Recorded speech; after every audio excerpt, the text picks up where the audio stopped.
Vamos então, pessoal, o Mundo SGP está começando. Hoje eu estou com um prazer imenso de estar recebendo aqui uma amiga, vou dizer assim, alguém ligado à educação. Hoje é o nosso dia de falar de educação. Queria apresentar para vocês e queria que vocês recebessem na casa de vocês a professora Viviane Decoté. Decoté, né?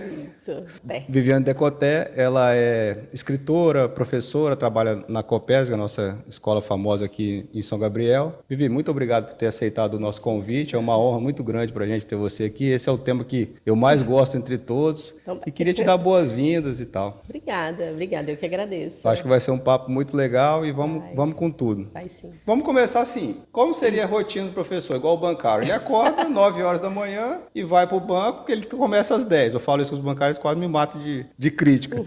Você também, eu acho que você deve acordar às 11h30 da manhã, né? Ficar tranquilo ali na cama e falar assim, opa, 12h30 tem que começar a dar aula. É assim? Não, quem dera. Não tem como trabalhar com criança. Tudo começa antes. Tudo começa antes. Porque estar com eles já tem que estar tudo organizado.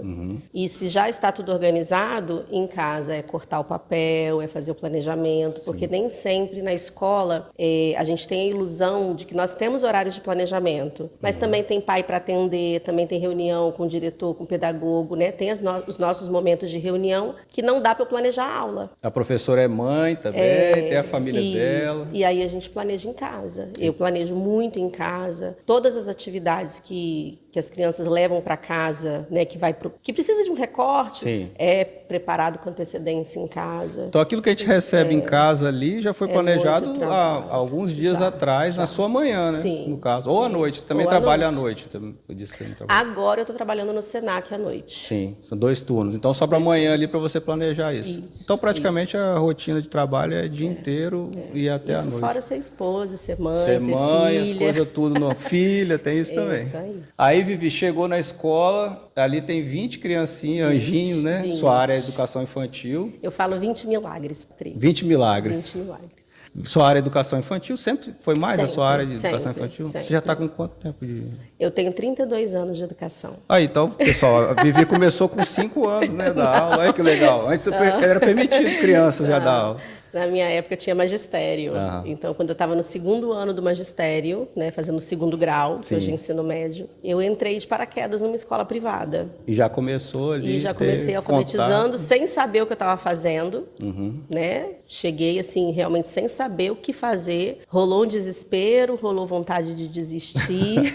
Pô, uma criança dando aula para criança, imagina. Criança dando aula para criança. E aí a gente vai se aperfeiçoando, né? Vai encarando e já tem 32 anos. Nunca fiquei fora da sala de aula. Aí 20 milagrezinhos ali dentro, um querendo fazer bagunça, o outro quietinho, o outro... Como lida com isso, cara? 20 é um número bom, você acha, assim, pra ter na sala? Seria um pouquinho menos? Para mim, o ideal são 15 crianças por sala. 15, né? Seria um limite. E pouco também é ruim, né? Eu já vi um artigo sobre isso. Sim, você dá aula para 5 crianças, talvez não tenha um efeito muito bom. Sim, porque eles aprendem interagindo, né? Tem que ter o outro ali, tem que ter diversidade. É com o diverso que a gente aprende. Isso. Diversidade hoje também que ganhou uma nova cara, né? Antes, diversidade é aquela coisa básica. Religião, raça, tal. Hoje, a gente tem chegou com força, né? Crianças com necessidades especiais. Sim. É muito comum na sala você ter uma porcentagem alta. Sim. E não só as crianças que têm laudo. Sim. Né? Porque tem uma diferença. Tem crianças que têm laudo, que tem ali, eu sei o que elas têm, e aí eu corro atrás, né? Por exemplo, a gente recebeu uma criança com altas habilidades. Eu nunca tinha trabalhado com altas habilidades é o quê? Gênio? Superdotado. Isso. Legal. E só que não é a superdotação que a gente acha que é. Evoluiu muito os estudos. Sim. Então, hoje eu estou estudando para lidar com essa criança. Ah, que legal. Então, assim, além de todo o planejamento que eu te falei, ainda precisa sobrar um tempo para eu estudar. Porque eu preciso atender da melhor forma possível. Tem só aquele desafiozinho que ele, por si só, já seria um grande desafio. Ele já é um grande desafio. Mas, na verdade, você tem, 20, por causa que as outras crianças tudo demanda de... E eu nem identifico, Patrick, as crianças com necessidades especiais. Essa tem autismo, essa tem TDAH. Para mim, são 20 crianças e cada uma tem uma necessidade especial. Ah, por isso você falou independente de diagnóstico, né? Porque são crianças. Eu tenho 20 crianças. Eu não posso ter 3 laudos, 4. Eu tenho 20 crianças e eu preciso dar o melhor de mim, nem sei, até te falei antes, né? É um equilibrar de pratos. A sala de aula é um equilibrar de pratos. Às vezes os pratinhos vão cair, porque nós não somos perfeitos. Sim. Mas eu preciso enxergar a necessidade especial de cada criança que está dentro da sala de aula. E quando a galera tá tudo com necessidade ao mesmo tempo, aí vira... Aí eu junto com a minha necessidade também. Um pratinho caiu ali, aquele tá mais... tal. Porque realmente, né, nós somos humanos, a gente trabalha com humano. Então, e eu também levo a minha necessidade para dentro da sala. Pois é, né? Eu ainda cara, levo as minhas questões. Por isso que eu sempre falo, todo professor deveria fazer uma terapia, deveria buscar autoconhecimento. Né? Muito, muito. Porque para lidar com criança é essencial. Cara, eu acho que todo mundo que lida com pessoas aí tem que estar preparado. Fico pensando na nossa época. E a gente tem que fazer o melhor, né? Lá, quando a gente estudava, né, um tempo atrás, se ia sobrar alguém sem diagnóstico também, eu acho que todo mundo também teria diagnóstico. Acho que aumentou foi o diagnóstico, não foi muito a questão de... E na nossa época as crianças eram escondidas, essas crianças não iam para a escola. Verdade, nem iam. E outros, outra vez, ficava ali alijado do processo, assim, num cantinho na sala. Não tinha aquele amiguinho que ficava lá assim, ninguém mexe muito com fulano não, que não ele dá trabalho, é assim. Sim. Que coisa incrível. Aí, assim, entrando no mundo da profissional mesmo, o professor ele tem um estilo de lidar, como que é dividido isso daí? Ou cada um vai da sua própria mente, assim, eu vou lidar com crianças dessa forma, ou existe pedagogicamente estilos de ensino? Então, quando eu entro numa escola, por exemplo, hoje eu estou inserida na Copesg, né? Eu sou funcionária da Copesg. Eu não faço ali dentro tudo que eu quero, né? E a Copesg, ela tem a metodologia que ela adota e tem os materiais que ela adota, né? A Bernoulli, a Edify, que hoje são... Bernoulli é um método de ensino? É do material didático. E eles trazem o método que eles adotam dentro do livro didático. E eu preciso seguir aquilo ali porque é o que a Copesg me entrega. Sim. Apesar de eu gostar muito, tá? Eu me identifico muito com o material deles.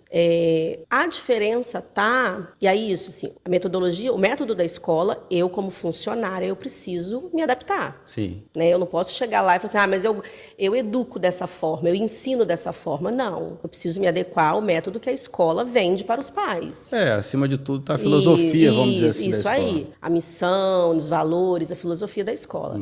O meu diferencial, e cada um tem o seu diferencial na sua sala, é a minha forma de enxergar a infância. Certo. Então, eu adequo ao material que a escola me entrega, a filosofia da escola, eu adequo a minha visão de mundo, a minha filosofia de vida, o meu olhar para a infância, o meu respeito às crianças, né? Isso ninguém tira de mim porque é meu. Certo. Isso é uma essência que você carrega. Exatamente. Eu vi no seu livro, até Tia Vivi, né, pessoal, para quem não sabe, já escreveu um livro aqui, depois a gente vai falar um pouquinho sobre ele. Tem uma criança dentro de cada adulto até hoje, né? Eu vi aqui no final sua missão, né, no sentido de semear, não é isso? Sim. É disso que você está falando, então. Sim, isso aí. Continuar. Então, por exemplo, quando eu entrego uma atividade para uma criança e ela me traz uma necessidade emocional que ela não consegue fazer aquela atividade, eu preciso, e aí é eu, Viviane, né, falando, eu preciso primeiro lidar com a questão emocional dela, ajudá-la a superar aquilo, ajudá-la a se regular, porque a criança não tem maturidade para regular a emoção que ela está transbordando. Né? Tudo, ela não sabe nem o que ela está sentindo direito. Sim. E eu sou adulta, eu que faço essa maturidade cerebral dela, é o meu papel ajudá-la, entendeu? Então, mas isso é da Tia Vivi. Certo. A Tia Vivi dá mais valor a isso, porque é isso que vai conquistar a folha bem feita. Foi bom você falar nisso, porque agora tem muita coisa relacionada à inteligência artificial, né? Sim. Tá aí uma prova de eu que... uso muito. Você usa muito. Uso muito. Tá uma prova, mas substituição do papel do professor, não. Não, nunca. Porque isso daí é uma coisa que você nunca... A inteligência artificial vai... Bom, vou falar nunca, porque esse pessoal tá meio maluco. Mas é muito difícil, né? Você conseguir ter esse olhar sobre a coisa, olhar humano mesmo. E até a própria inteligência artificial, por exemplo, eu uso muito o ChatGPT, por exemplo. Então, se eu tenho um tema, né? Estou trabalhando plantas com as crianças. Certo. Ele otimiza o meu tempo. Ah, tá. Então, eu jogo lá, né? Para o ChatGPT. Eu jogo lá. Preciso de ideias para trabalhar com plantas para crianças de 5 anos e boto o perfil da turma. Ele vai trazer ali para mim 10, 20 ideias. Só que eu não pego Ctrl+V, Ctrl+C. Isso, aí você... Ali eu vou colocar, não, isso daqui não serve. Não, isso daqui é legal, mas para minha turma eu preciso acrescentar, aí eu vou botar a minha cara. Isso é um risco para a nova geração, fazer esse Ctrl+C, Ctrl+V. Sim. Parar de pensar assim nas coisas, começar a querer só copiar aquilo, porque está muito fácil realmente. Você até citou de plantas, você consegue saber tudo a respeito de qualquer planta.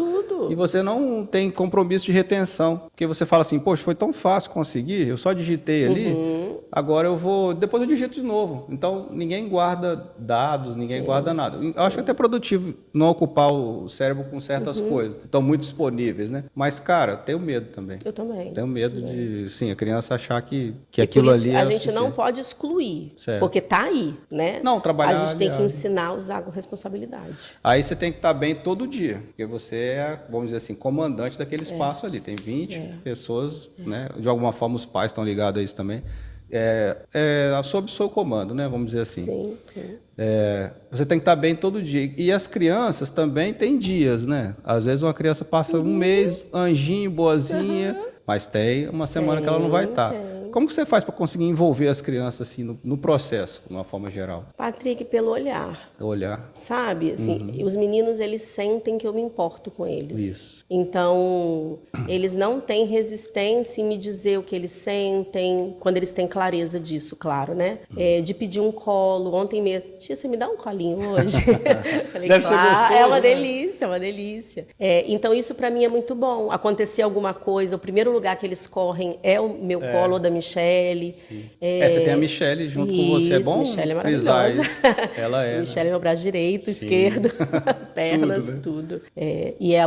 E ela trabalha da mesma forma que eu. Assim, ela entendeu como eu conduzo as crianças, o que é importante para nossa sala. E ela é minha parceirona mesmo. Legal demais. Então, eu conduzo nesse sentido, sabe? E é muito bonitinho, assim. Por exemplo, quando acontece alguma confusão, né? Alguma disputa. Tem as brigas.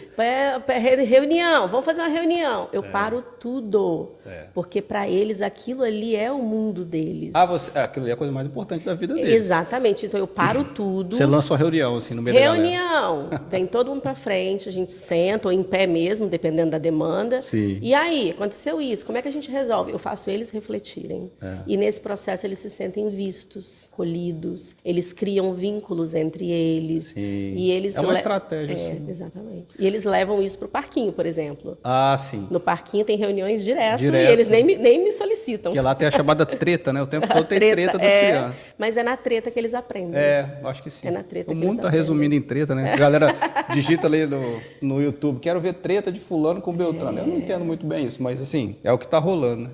Aí, Vivi, assim, deu o final de ano e o início de ano, como é que é esses dois períodos para você? Porque você vem com a criança ali, um ano, apegou, lógico, você está com muito tempo de estrada, mas rola o apego. Aí vai ser o momento de você talvez ter que dar uma desligada, até profissional, e depois tem a turma nova que está chegando, que é criar empatia com os novos e começar o processo. Como é que é esse final e começo de ano para você? É desafiador. Não é, pelo menos para mim, assim, não é automático, não. Final de ano dá vontade de chorar um pouquinho? Dá, eu choro. Meu Deus, esse daqui vai embora, patia, formatura, não sei quem. então.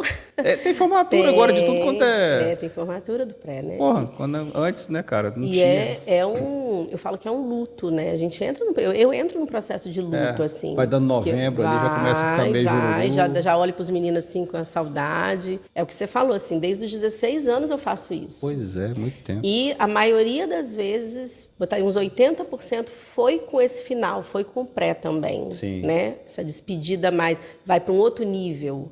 E é doído. Para mim é muito doído, justamente porque eu escolho educar pelo vínculo, né? Pelo afeto. Então eu também entro nesse processo, não é só com as crianças. Isso é muito pessoal em relação a cada professor, né? Cada professor tem uma forma de lidar. Talvez tenha um que já goste de tentar separar. Já nem se apega tanto para não sofrer depois. E no início do ano também é uma ansiedade. Né? Quem vai vir. Mas você fica de olho na turminha que está abaixo. Sim, a gente já vai fazendo umas aquele lá, assim, a professora conta. Já. Assim, ó, Vivi, cuidado com esse daqui, que é assim, o outro Não tá... ouço, Patrick. Não. Você quer começar do zero? Eu quero começar do zero. Ah, Eu não ouço. HD novo para você Quando preencher. chegam algumas coisas, ano que vem eu sofro, ano que vem eu fico sabendo. Não, eu prefiro tirar as minhas conclusões. Certo. Eu não gosto muito de ouvir, não. 28 anos, você falou? 28? 32. 32 anos já. Tem alguma coisa em mente, assim, de uma perrengue que você passou em sala de aula? Você consegue lembrar alguma coisa assim? Talvez lá no começo. Ou falta de estrutura, porque mudou muito, né? A educação, você acha isso também? A educação ao longo do tempo passou a ter mais estrutura, né? E também mais desafios com relação ao emocional. Sim, nossa, vários. Né? Pensando rápido aqui. Sim. Manda um para nós aí. Uma aluna minha de 3 aninhos, 3 para 4 anos, ela era louca para ter o cabelo curtinho. E a mãe não deixava, ela tinha um cabelão, né? Queria ser Rapunzel. Rapunzel. E ela foi de Rapunzel para a escola, com 2 tranças enormes. E ela levou a tesoura para o parquinho. E se escondeu com a amiga, e a amiga cortou as 2 tranças dela. Mas era testemunho de Jeová, não? Não. Pior se fosse, né? Não. Cortou e aí chegou, você não conheceu a criança. Chegou sem cabelo. E a mãe queria me matar, óbvio. A mãe queria me... Mas eu não tinha culpa. Ela se lógico escondeu que de mim. Não tem como. Foi e vários outros apertos, assim. Cara, até onde vai a responsabilidade do professor, assim? Como que consegue medir Então, isso? nessa situação, eu não me vi responsável porque ela levou escondido e no pátio, eu nem ia para o pátio com eles, né? Era uma escola privada lá de Cariacica. Sim. Eu nem ia para o pátio com eles. Quem ficava era o coordenador e elas se esconderam dentro de uma casinha. Você acha que ela premeditou isso, então, que ela levou a tesoura? Como pode? Ela realizou o sonho da vida dela. E saiu de cabelinho voando e tal, tranquilo? E isso acontece diariamente, Sim. assim, né? Menos, né? Às vezes uma briga, né? Alguma situação ali das crianças. O maior desafio do professor, Patrick, são os pais. Eu tenho uma tese. Os pais não entenderem o que é trabalhar com 20 crianças. Tem uma coisa que eu chamo de filiocentrismo, né? Que é o Esse filho é o no centro do universo e os pais ficam achando que aquilo ali é isso mesmo, o filho é a coisa mais... Para eles, claro, que é muito precioso, mas assim, o mundo não gira em torno de cada criança do que aquilo que o pai acha. Aí ele vira um desafio, né? Sim. E para mim também, sabe? Cada criança é muito preciosa. Eu tenho 2 coisas que eu levo como regra e regras muito sérias para mim. A primeira é que eu estou lidando com o início da vida de qualquer ser humano. Nossa, é muito sério isso. É por isso que eu não estou lidando só com aquela criança naquele momento da vida dela e passou. Não, ela vai carregar a tia Vivi para o resto da vida dela, dependendo do que eu fizer com ela. Então, eu estou lidando com o início né? Uma professora lidou com o início da sua vida. Aquilo molda muito a criança. Muito. Pô, eu lembro de todos os meus professores até hoje. E marca. E outra coisa que eu também levo, isso assim, são coisas minhas e que eu levo para a sala de aula. Sempre que eu passo um aperto, eu preciso lembrar disso. Respira, porque acontece, sabe, é a Patrick? pérola de alguém, Já né? Aconteceu, por exemplo, eu falo assim, Michele, fica na sala 5 minutinhos que eu vou no banheiro lavar o rosto. Sim. Porque eu me vi nervosa, eu me vi, né, a raiva tomando conta, e eu talvez daria um grito com as crianças, sem eles terem culpa.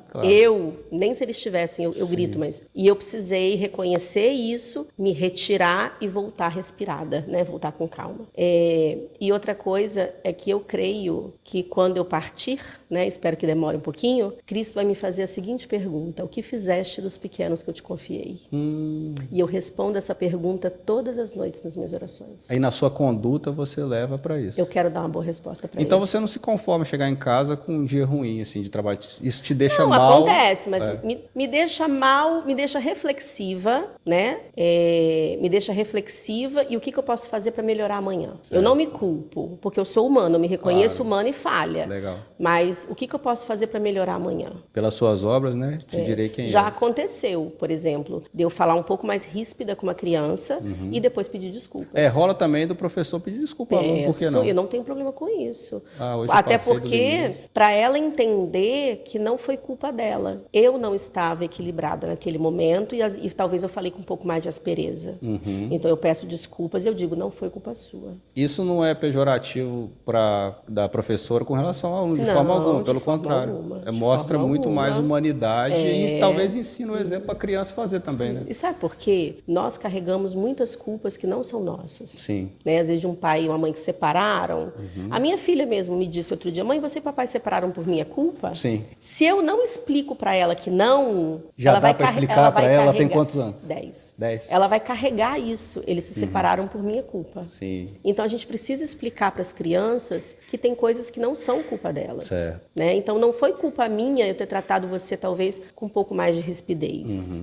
Eu não estava bem. Na hora eu não consegui respirar e te responder como você merecia. Isso para mim não é um problema nenhum. E isso me vincula a eles, eles me reconhecem como humana, sabe? Legal, nunca tinha pensado nisso por esse. Eu acho, cara, essa parte da formação muito importante, assim, a questão que eu não me conformo com licença maternidade. Eu acho um período muito curto. E depois eu acho que ao longo do tempo que a mãe tem a criança ali com a idade tenra, linda, na formação, ela tem que ter outras formas de licença, sabe? Sim, Ela está passando um momento difícil ali na escola, acho que tinha que ter uma ligação entre a escola e o governo, e o trabalho, alguma coisa que desse uma licença. Olha, minha filha está difícil nesse momento, eu queria tirar um tempo, não férias, mais do que isso, para poder ficar perto dela, porque eu acho super importante isso daí. Sim, sim. Vivi, trocando de assunto assim, aí a criança está ali, você tem obrigação também de avaliar o crescimento, o desenvolvimento intelectual dela ali. Sim. Isso é feito como, assim? Por várias formas, né? Tanto no coletivo, porque eu avalio o cognitivo dela, o que ela me entrega, e isso eu tenho momentos com eles coletivos, eu tenho momentos individuais, eu tenho momentos em grupo, em pequenos grupos, então a gente vai avaliando de várias formas, né? Mas eu também avalio o desempenho social. Isso é muito importante. Muito, muito. Então, por exemplo, eu já tive crianças que no cognitivo não avançaram, porque tinham outras questões que estavam sendo avaliadas, mas eram crianças muito tímidas, muito trancadas, e se descobriram líder da sala.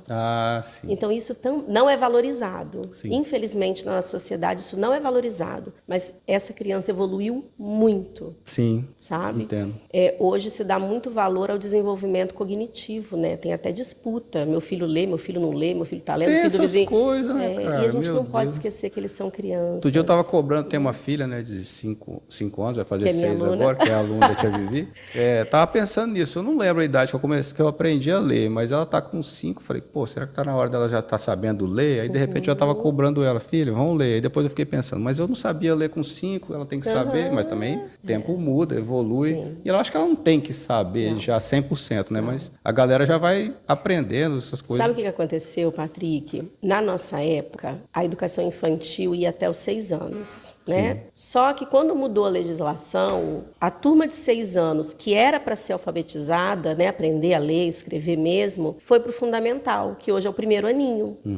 Ao invés da gente respeitar isso e ele ser alfabetizado lá no primeiro aninho, a gente está invertendo a ordem. A gente está trazendo essa responsabilidade para os de 5 anos, para terminar a educação infantil lendo. Não que eles não consigam, eles conseguem. Muitos na sala já estão lendo, né? A Malu tá no processo também, né? Vai ler Ela também. evoluiu muito. Sim. Só que eles não podem ser obrigados, porque é garantido por lei. Tem toda uma documentação que protege essas crianças. O que eu faço? Eu adubo a terra. Sim. Sabe? Eu ofereço adubo suficiente, um ambiente alfabetizador, propostas para eles serem alfabetizados, para que eles se fortaleçam para esse primeiro ano. Se for a hora de florescer ali, vai florescer. Exatamente. Você fez toda a sua parte, né? Se puder demorar um pouquinho, Exatamente. quem vai... E eu estimulo muito a leitura, a escrita, e eles têm condições, sim, só não pode ser forçado para agradar o pai e a mãe. Isso aí Eu não sempre existe. vou bater nessa tecla. Eu não posso forçar a barra, porque se eu forço a barra aqui, isso vai trazer sintoma lá no 2º, 3º ano. Transforma um adulto frustrado, né? Tem o caso do cara mais inteligente, maior QI, né, da história dos Estados Unidos, eu esqueci o nome dele aqui agora, ele estudou em Harvard já. Depois ele abandonou tudo e passou começou a ocupar funções comuns assim do dia a dia. Ele viveu a vida como com subempregos assim para a capacidade dele. E aí no final ele escreveu sobre isso. Ele falou que ele foi muito pressionado pelos pais e quando ele simplesmente desistiu de tudo. Deu uma idade que ele se sentiu autônomo, ele resolveu desistir de tudo e viver uma vida mais simples possível. Então a educação infantil, ela é um momento de encantamento. Sim. Eu preciso encantar esses meninos pela escola. Eles precisam amar aquele espaço, eles precisam querer ir para a escola, para que lá no fundamental, né, eles tenham prazer e eles entendam todo o processo que eles estão vivendo. Se eu espremo demais no infantil, a escola já fica chata, já fica sem graça, já fica uma obrigação e ele não vai viver a infância como ele deveria viver a infância dele. Você falou tudo para mim agora. E não volta, né? Infância não volta. Não tem como rebobinar a fita e ganhar o tempo que a gente perdeu. Não tem. Você está ali preparando a terra, né? Pro Isso futuro. aí. Aí, Vivi, pulando para uma coisa assim agora, polêmica, né? O uso de tecnologia não, de celular especificamente, Sim. cara. Até você pegou as duas fases. Você teve alunos que nunca viram smartphone e tem essa galera agora que nasceu dentro. Sim. Tem como a gente tentar conversar sobre isso assim, de uma forma... Como seria? O que foi para você viver esses dois lados? Eu vejo diferença, Patrick. Eu uso muito pouco, né? Assim, na sala de aula. Certo. Então, antigamente, a gente tinha no horário, isso lá na Serra, né? Que é o município que eu trabalhava. O horário da televisão na semana.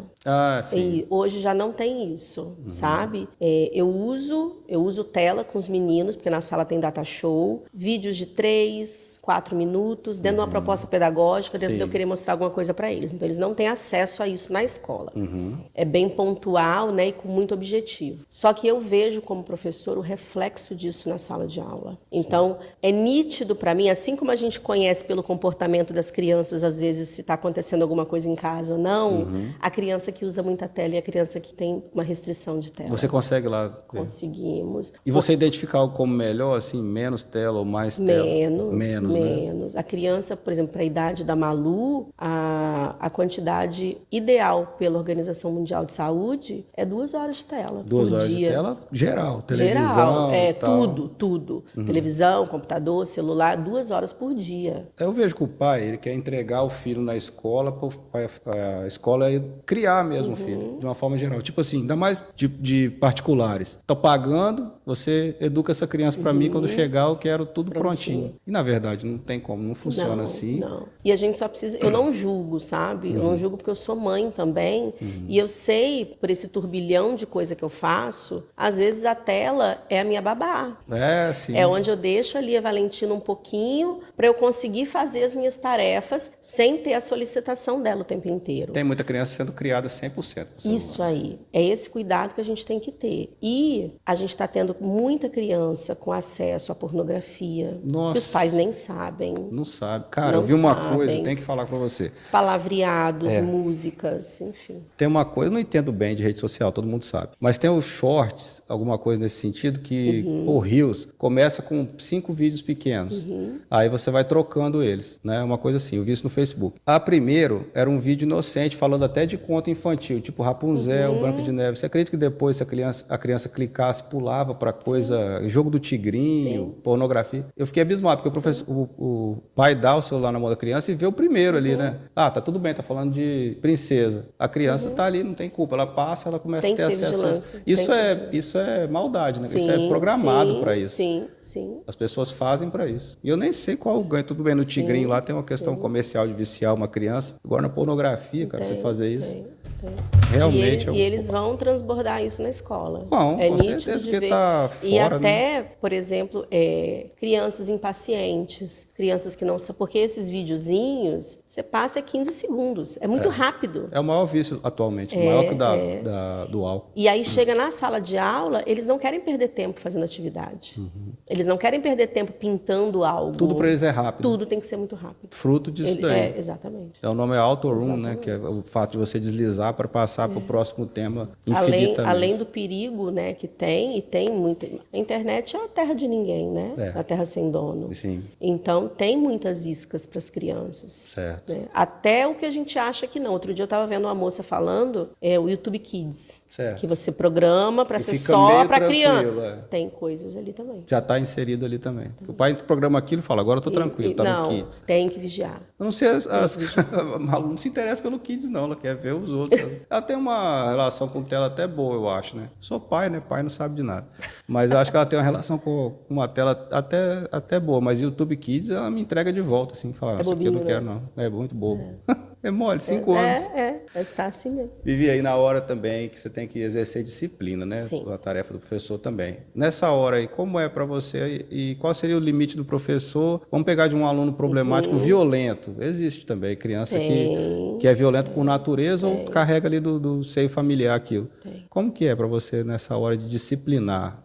Você tem um limite, você tem um ideal de disciplina? Patrick, eu trabalho com eles com regras, né? Então, por exemplo, eu sempre parto do princípio que eles são tesouros da vida de alguém, Sim. que eles vêm de um contexto que já tem regras estabelecidas e que eu não sou melhor que essas famílias. Eu não me coloco nesse lugar de que eu sei educar a sua filha, que eu sei te dizer o que você está fazendo de certo e errado. Sim. Eu preciso ser sua parceira nesse processo. Né? A gente não pode ser rival, porque quando eu me coloco melhor ou maior, eu estou sendo sua rival. A gente está competindo, né? Então eu preciso ser sua parceira. Então, eu já começo com eles trabalhando assim, quais são as regras da casa de vocês? Ah, sim, de cada um? De cada um. Nossa. É um bolo delicioso. Aí você anota também, né? Eles desenham, eles escrevem, a gente ajuda a escrever. E aí tá lá, por exemplo, a fulana a mãe deixa pular na cama, a outra mãe não deixa nem entrar no quarto. Eu posso comer no sofá. Não, na minha casa eu tenho que comer na mesa. E aí eles vão percebendo como que é diferente. Entendi. Que cada casa é um universo diferente. Tem coisa que a outra vai achar um absurdo que pode na casa de fulano. Isso aí. Depois disso, eu trabalho com eles a regra da nossa sala. Porque se na nossa sala chegou esse monte de gente diferente, que pensa diferente, que tem regras diferentes, a gente precisa encontrar regras que sejam boas para todo mundo. Certo. Né? Então a gente ali cria as nossas regras, não parte do adulto, eles ajudam a conduzir. E aí? Mas e se, por exemplo, na nossa sala não pode ter agressão, não pode bater. Sim, beleza, mas e se alguém fizer? É isso. Aí entra a disciplina da professora. A consequência, que eles determinam. Que eles determinam? Eles determinam. Deve ser legal isso daí. O que eu sou? Isso? Ali eu sou uma mediadora e quem ajuda eles a refletirem sobre algumas coisas. Dá um exemplo aí de uma coisa. Na nossa sala não pode bater. Sim, proibido. Não pode bater, é uma regra, né? É inadmissível, não tem nem conversa. Eu não posso tocar o corpo de outra pessoa e agredir outra pessoa. Mas e se acontecer? 10 minutos sem parquinho, sentado do lado da professora. E foi a galera que decidiu. A galera que decidiu. Atividade. A tia deu atividade, tem que ser cumprida, né? Porque é a proposta. E quem ficar enrolando e não cumprir, vai ter que terminar antes de brincar. Porque não é justo, ele não fez e vai brincar igual. Não pode. As crianças são maravilhosas. Sai cada coisa delas que a gente fica assim, eu não pensei nisso, sabe? E construído por eles é muito mais forte e tem muito mais efeito. Eles próprios se cobram. Sim. E a gente só fica ali mediando. E eles entendem o processo. Sim, se sentem participando. Não é uma... vai ficar de castigo. Eu não uso esse termo, castigo. Ninguém fica de castigo. Porque o castigo é o quê? É um adulto que não soube lidar com aquela situação e afasta a criança naquele momento de conflito. Certo. Eu resolvo rápido ali. Mas eu não fiz ele refletir sobre nada. Certo. Quando a gente parte a consequência, ou quando um bate no outro, eu chamo os dois para conversar. Mas por que bateu? Porque o agressor não é só o que deu o tapa. Sim. Às vezes o outro que levou o tapa está agredindo ele verbalmente a tarde inteira. Sim. Então eu preciso fazer eles pensarem sobre isso. Nunca pensei que fosse assim, cara. Para mim, partia da professora. Não é fácil não, menino. Não é fácil não. Educar a criança não é fácil não. Por isso que é muito mais fácil o castigo. A gente afasta. Medida rápida, muito mais fácil dar um monte de folha, porque a gente silencia. Cortar o mal pela raiz aqui, vou te castigar. Não agora. ouvir. Ajoelha no milho. Um choro ali. É melhor dizer, para de chorar, vamos fazer atividade. é mais rápido e é mais fácil. Tratorar aquilo. Mas se eu me vejo como responsável pelo início da vida de um ser humano, eu preciso ajudar ele a lidar com aquilo. Então tudo está embutido na filosofia inicial, né? Quando você está diante do desafio, você recorre àquilo que você tem como ideal. E aí você as perguntas... A minha forma de enxergar a infância E as de alguém. respostas vêm, né? Vem. É tipo um pensamento E real. claro, né? Tem os momentos ali que eu sou adulta, eu imponho limites. Tem coisa que...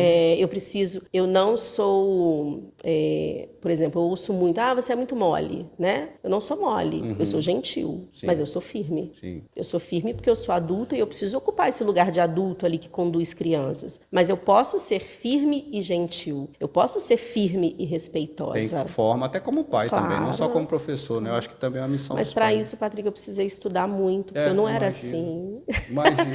Eu não era assim, eu era mãe que botava de castigo, claro. eu era mãe que mandava calar a boca, quem manda que sou eu. Isso. E aí eu me vi numa situação em que não estava funcionando mais, né? Você enxergou que isso não estava levando E aí eu lugar. precisei estudar, e eu mergulhei nisso, e eu descobri que tem outras formas de educar uma criança sem ser pela violência. E hoje você está realizada com essa forma que você encontrou, né? Muito. Vivi, vamos falar um pouquinho da parte escritora, né, autora. A Vivi, gente, para quem não sabe, já lançou um livro, né? Não sei se vai dar para pegar legal aqui. Onde estão as sementes da lagartinha Bia? Eu li esse livro hoje de manhã, é um livro infantil, né, que é a área dela, e eu tive uma analogia com a parábola do filho pródigo, assim, que a gente sai de casa para buscar algo, mas depois retorna meio que arrependido e encontra tudo que você precisava ali. É mais ou menos por aí? Isso. Então, assim, agora vamos entrar numa outra parte engrandecedora, né? Vivi, para quem não sabe, ela já escreveu um livro, né? Tá aqui, Onde Estão as Sementes da Lagartinha Bia. É um livro infantil, que é o ramo dela. Vivi, quando eu li hoje de manhã, eu fiquei... lembrou a parábola do filho pródigo, né? Que a lagartinha ali, ela sai em busca de alguém fora, abandona o seio familiar e vai buscar fora coisas que ela acha que vai ser bom para ela ao longo da vida, sementinhas, né? Ali no livro. E depois ela retorna vendo que estava tudo ali no seio familiar dela e termina feliz com isso, pronta para se transformar num casulo e depois uma borboleta e voar. É mais ou menos por aí a ideia? Como é que é? Esse livro ele é fruto de uma caminhada muito longa, sabe, Patrick? E de acreditar que tudo que a gente carrega, e aí vem tudo que a gente conversou sobre infância, né? O que a gente carrega da nossa infância, tudo está na nossa fonte, que são os nossos pais. Por mais que sejam pais que foram violentos ou pais que abandonaram, mas nós somos fruto dessas duas pessoas, né? Isso biologicamente falando. Então, a nossa força de vida, o nosso pulsar de vida, vai estar sempre conectado a essas duas pessoas que foram portais para que a gente estivesse aqui. E eu creio muito nisso, eu estudo muito sobre isso, e foi uma forma, esse livro ele é inspirado num autor adulto, né, João Garriga, que é um professor meu, inclusive, e eu quis trazer para ele me autorizou a fazer a versão infantil, que é justamente para semear nas crianças essa ideia de que elas precisam carregar no coração, mesmo que não seja possível fisicamente, que a fonte de vida e de força delas sempre vai estar lá no início. Sim, por mais que você ande, que você procure, mas tem alguma coisa muito importante. Vai estar lá. Eu preciso, de alguma forma, me vincular e me conectar lá naquela fonte, para eu estar completa, para eu estar inteira no mundo. Quanto mais cedo você enxerga isso, melhor. Mas também, às vezes, você não consegue enxergar se você não for buscar fora, faz parte também. Sim, exatamente. A caminhada dela é linda, né? Ela vai ali, ela vai para a escola, encontra vários personagens, para os amigos, para o terapeuta, né? E que são importantes no processo, né? São muito importantes no nosso processo, mas que as nossas dores, as nossas questões, as nossas carências, as nossas dificuldades, que foram as dificuldades que ela encontrou no processo, a gente vai resolver lá. Sim, perfeito. Vivi, falando assim agora, projeto futuro, tem alguma coisa em mente? Eu sei que você vai ficar em São Gabriel para sempre, ser professora das crianças para sempre, isso aí já está definido, não tem como, né? Mas tem alguma coisa que você pretende fazer também fora, off-escola, né? Alguma coisa assim nesse sentido? Patrick, eu já tenho, né? Assim, eu saio da sala de aula quando eu encontro esse universo, né, de ter estudado, de ter encontrado essa educação respeitosa, a educação sistêmica, que é o que hoje eu invisto maior parte do meu tempo. Eu tenho curso de formação para professores. Sim. Então, toda essa minha visão de infância, de escola, de vida, eu partilho com outros profissionais. Certo. É a minha forma de entregar as minhas sementes para o mundo. Sim. Né? Tenho projetos. Mas é segredo. Mas é segredo. Segredo é a alma do negócio. Não posso garantir que eu vou ficar aqui para sempre. Vai, sim. Mas sempre, né? Eu não me vejo saindo, não me vejo aposentando. Sim, vai ser aquela professora velhinha ali, vovó. Velhinha, eu ainda vou traumatizar uma turma que eu vou morrer dentro da sala de aula. Vai me dar um trem dentro da sala de aula e eu vou morrer. Meu Deus. Porque eu não penso em sair da escola. Sim, é amor mesmo. Apesar da escola ser um ambiente, assim como a família, de muitos encontros, e com muitos encontros a gente tem afetos, desafetos, concordâncias, discordâncias, a gente passa raiva, a gente abraça, a gente pede desculpa, né? A escola não é um paraíso, assim como a família também não é, a igreja também não é, né? Nada é. Nada é. Mas é um lugar que eu amo profundamente. Sim. E eu me alimento, assim, eu alimento a minha alma com as crianças. Sabe? Por exemplo, a Malu não é só mais uma criança que vai passar nessa história de 32 anos. Ela é a Malu. Sim. A Malu vai deixar algo na minha vida. Cada um. E eu vou deixar alguma coisa na vida da Malu. Sim. Você teve o desafio de dar aula para sua própria filha? Já. E aí, como é que foi? Foi tranquilo. Normal, tranquilo? Foi tranquilo. Ela é boazinha bem tranquilinha. também, né? Ela é bem tranquilinha. Hoje, Vivi, tá melhor para dar aula do que no passado, ou no passado era melhor? Tudo levando em conta os pais, levando em conta as estruturas, né? Que hoje a gente tem, acho, muito mais estrutura nas escolas do que antes. É polêmico e vão me bater, mas eu acho que hoje está melhor. Hoje está melhor. Hoje está melhor. É muito comum o pessoal falar que antes era melhor. Não. Antes era melhor porque a gente silenciava as crianças. Quando você dá voz para as crianças, é mais desafiador. Sim. É desafiador para a tia Vivi, sabe, Patrick? Porque são 20 demandas e eu quero ali atender as minhas 20 demandas. Se eu dou um grito e digo, quem manda aqui sou eu, que era o que acontecia antigamente, o medo da palmatória. O medo da régua na mesa. 7 vezes 7, não sei. Pá, a gente tem crianças silenciadas. É uma delícia. Que adulto que não quer ter 20 filhos, tudo quietinho. Sim. Né? Mas... É igual você manter um sanatório dopado, né? Já pensou? Todo mundo lá dopado, ninguém vai reclamar nunca. Aí. Como Agora querer entender por que tá assim, isso, vamos melhorar isso aí. e tal. Eu não tenho... eu falo que os pais são o maior desafio, porque a gente precisa trabalhar com as crianças e com os pais. Dos pais entenderem a proposta, dos pais... Porque muitos pais também tratam as crianças pelo silêncio, né?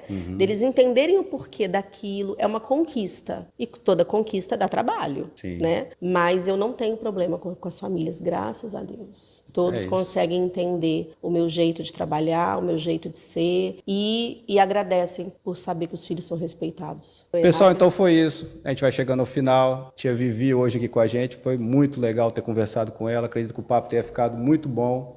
Deu para ver a paixão que ela tem em ensinar. Isso é uma coisa notória nas palavras dela. Esse foi um momento que a gente pôde falar de educação, que para a gente é muito importante aqui daquilo que a gente está querendo fazer. Vão ter outros papos nesse sentido. Tem muitas pessoas importantes que a gente quer estar conversando aqui. Então, o Mundo SGP chegando ao fim.